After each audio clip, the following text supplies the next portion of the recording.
الرجیم بسم اللہ الرحمن الرحیم۔ سورۃ جمعہ کے فضائل۔ سورۃ جمعہ کو اس لیے جمعہ کہا جاتا ہے کہ اس میں جمعہ پڑھنے کا حکم دیا گیا ہے۔ اس کے بارے میں حضرت ابن عباس رضی اللہ تعالی عنہ سے روایت ہے کہ رسول اللہ صلی اللہ علیہ وآلہ وسلم جمعے کے دن سورۃ الجمعہ اور سورۃ المنافقون پڑھا کرتے تھے۔ تفسیر روح المعانی میں لکھا ہے کہ نبی کریم صلی اللہ علیہ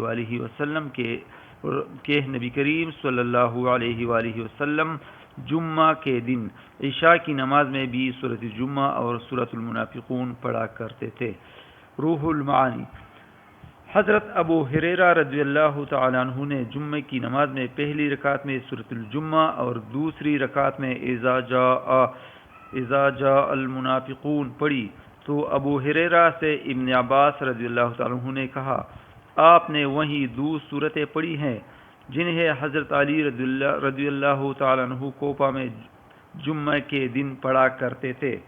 ابو ہریرہ رضی اللہ تعالی عنہ نے فرمایا، میں نے رسول اللہ صلی اللہ علیہ وآلہ وسلم کو جمعے کے دن یہ دونوں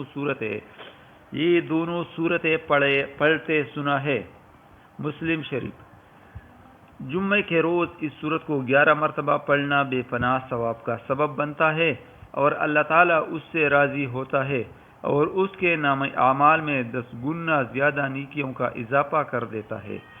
یہ صورت فریقین میں بے اتفاقی کو ختم کرنے کے لیے بڑی مؤثر ہے، لہٰذا اگر کسی میاں بیوی میں لڑائی جھگڑا اور بدسلوکی رہتی ہو تو دونوں میں سے کسی ایک کو چاہیے کہ ہر جمعہ کے دن فجر کی نماز کے بعد 3 مرتبہ سورۃ جمعہ پڑھے اور اس کے بعد اللہ تعالیٰ کے حضور دعا مانگے اور پانی پر دم کر کے خود بھی پیے اور بیوی کو بھی پلائے۔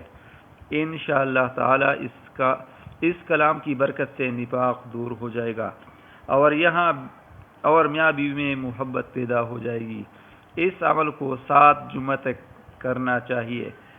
اگر کسی شخص میں پابندی وقت نہ ہو تو اسے چاہیے کہ اس صورت کو 40 روز تک بعد نماز عصر روزانہ پڑھے۔ انشاءاللہ تعالی اس کے مزاج میں پابندی پیدا ہو جائے گی اور وہ نماز پڑھنے میں بھی پابند ہو جائے گا۔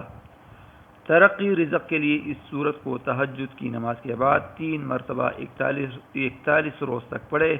انشاءاللہ تعالی کام شروع ہو جائے گا اور حصول رزق میں آسانی پیدا ہو جائے گی۔ واللہ اعلم۔ اللہ تعالی بہتر جانتا ہے۔